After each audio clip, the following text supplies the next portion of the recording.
Okay, so we're going to talk a little bit about the digital control board. So there's a couple of things that you'll need. In order for the control board to light up, you will need power, of course. So you're just going to power it up with the two black wires coming from the transformer. You'll need a motor plugged in, okay? And you'll need, at the very least, an on-off switch into the on-off position. Okay, so you'll need a switch hooked up to the system in order for it to light up. There is a push button here that you can use to activate the door.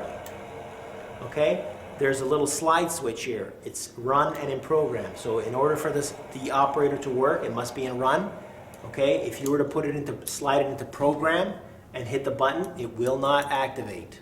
Okay, so sometimes if by mistake you've left it in program, the door will not operate. You just simply go down to run and push the button and it will operate.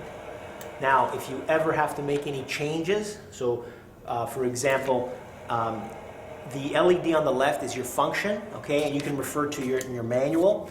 The LED on the left is your function. The one on the right is what the setting is at. So in this case, number 4 is your activation time, how long the door stays open, and it's set at number 6.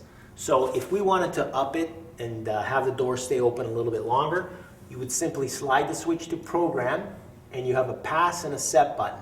So you would hit the set button and you would increase the digits on the right. So let's go to 9. Slide it back to run, hit the button. The door will go through its cycle and it will stay open longer. Okay, so whatever your end user or you require for how long the door to stay open. Okay? You have your overload potentiometer here. Overload is once the door gets in motion, okay, if it senses an obstruction, the door will stop and come closed. You can adjust the sensitivity of that by using your overload potentiometer here. Okay, typically we like to keep it somewhere in the middle. Is typically for the average installation is fine. Okay, electric strike, so we can run a 24 volt DC strike. We're going to go right here on this side, ground and normally open, to your 24 volt DC electric strike. We have the delay built into the board. Okay, if you needed a longer delay, you can go into programming, make an adjustment. You can go up to a 2-second delay before when your strike fires, before the operator will start to open. Okay, you're going to mount a right-handed operator will be installed here in this port. A left hand will be installed in this port.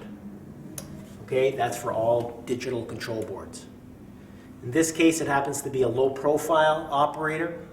All low-profile operators get plugged into the left side port, always.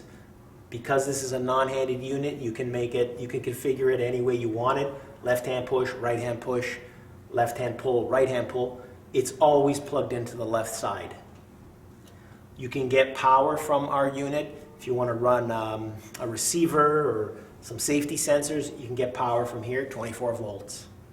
Okay, there's different activations. Activation 1 in common for your instant trigger. Activation 2 in common for a delayed trigger. You have safety 1. Safety 1 in common is for an overhead presence sensor. Safety 2 in common are for your door mounted sensors, typically super scans.